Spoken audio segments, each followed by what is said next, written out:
Whether it's in-state, out-of-state, out-of-country, we're going to pursue you till we locate you. Guess what? The murder suspect they were looking for was in the Wayne County morgue for 2 months. So it's a fair question to ask, how does that happen? Well, in part because the medical examiner's office didn't check the fingerprints of the body. And the medical examiner's office stands by that decision despite an accused murderer being found there while police searched for that suspect. Let's bring in Local 4 defender Karen Drew with the exclusive. Karen. Well, Devin and Kim, the office telling me that's not their responsibility. It is the job of the police.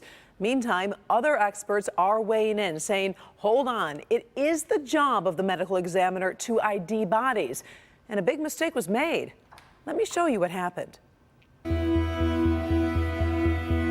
The story starts August 13th in Farmington Hills with a loud noise at the door of a Concord Lane home. About 4:30 this morning, I heard a big bang.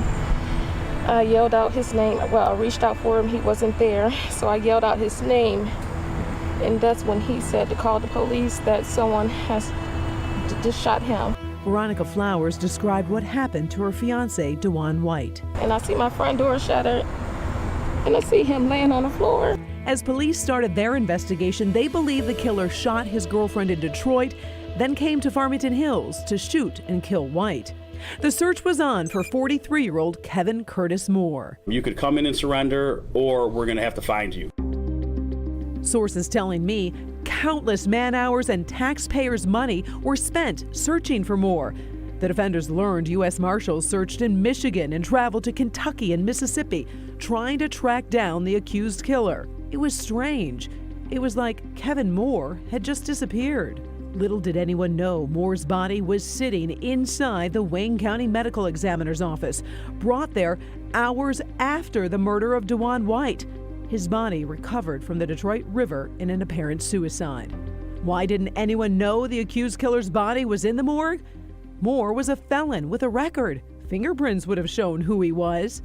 In a statement from Michigan Medicine, who gets paid $31 million to run the morgue, a spokesperson said Wayne County morgue employees do not do fingerprinting, which is handled by law enforcement experts with access to the databases needed for fingerprint identification. Isn't it common sense if you can't ID the body, run the prints? Common sense is not such a common commodity, and that's the troubling thing. That's Dr. Dragovic, the chief medical examiner in Oakland County. It is the duty of the medical examiner to positively identify any victim that comes under the medical examiner's jurisdiction. The doctor says while it's not specified if you can't ID the body, prints should be run. It is implied the due diligence. If this body was missed, are there others?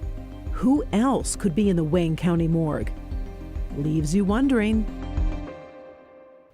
And I can tell you, some of my police sources have told me they're actually considering going to the Wayne County morgue to look for bodies for some of their unsolved cases. So this just is not ending. We think about morgues from TV shows. Most bodies don't go to the morgue, so it might be a good idea to talk about the ones that do. Yeah, because a lot of viewers are asking, who does this affect? And it really does affect a variety of people. There's a variety of reasons why a body would be at the morgue.